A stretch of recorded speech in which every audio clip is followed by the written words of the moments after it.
Instagram மூலம் ஆண் நண்பருடன் பேசி வந்ததை கண்டித்த நிலையில் 2 சிறுமிகள் மாயமானதாக பெற்றோர்கள் காவல் நிலையத்தில் புகார் தெரிவித்திருக்கின்றனர்.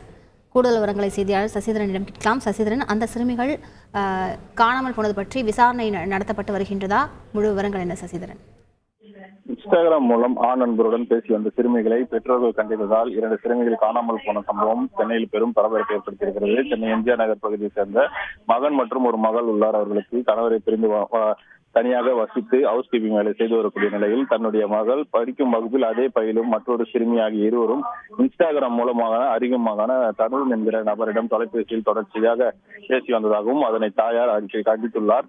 இந்த கண்டிப்பை அடுத்த சிறுமிகள் நேற்று தனது நண்பர் வீட்டுக்கு செல்வதாக கூறிவிட்டு சென்ற நிலையில் இதுவரை திரும்பவில்லை என நேற்று இரவு அவர் பல்வேறு இடங்களுக்கு சென்று தேடியிருக்கிறார். அங்கு எங்கும் காணாததால் உடனடியாக எம்ஜிஆர் நகர் காவல் நிலையத்திற்கு புகார் அளித்திருக்கிறார். இந்த புகார் மணியின் மீது உடனடியாக நடவடிக்கை எடுத்த எம்ஜிஆர் நகர் போலீசார் அந்த சிறுமிகள் செல்லும் வழித்தடங்களில் உள்ள சிசிடிவி கேமரா காட்சிகளை அடிப்படையாக கொண்டு தேடி வருகிறார்கள். விசாரணையில் இன்ஸ்டாகிராம் மூலம் பழக்கமான அந்த தருண் என்பவருக்கு பிறந்தநாள் இருந்ததாகவும் அந்த பிறந்தநாள் விழாவில் கலந்து கொள்வதற்காக 2 சிறுமிகளும் எண்ணூர் சென்றுவிட்டு அவர்களை பத்திரமாக கோயம்பேடு செல்லும் பேருந்தில் ஏற்றிவிட்டதாக தருண் காவல் நிலையத்தில் தகவல் அளித்திருக்கிறார். மேலும் காணாமல் போன 2 சிறுமிகள் எங்கே சென்றார்கள் என்பது குறித்து தொடர்பாக எம்ஜிஆர் நகர் போலீசார் தீவிர விசாரணையானது மேற்கொண்டு வருகின்றனர். 2 சிறுமிகள் காணாமல் போன சம்பவம் சென்னையில் பெரும் பரபரப்பை ஏற்படுத்தியிருக்கிறது. கூடுதல் விவரங்களுக்கு நன்றி சசிதரன்.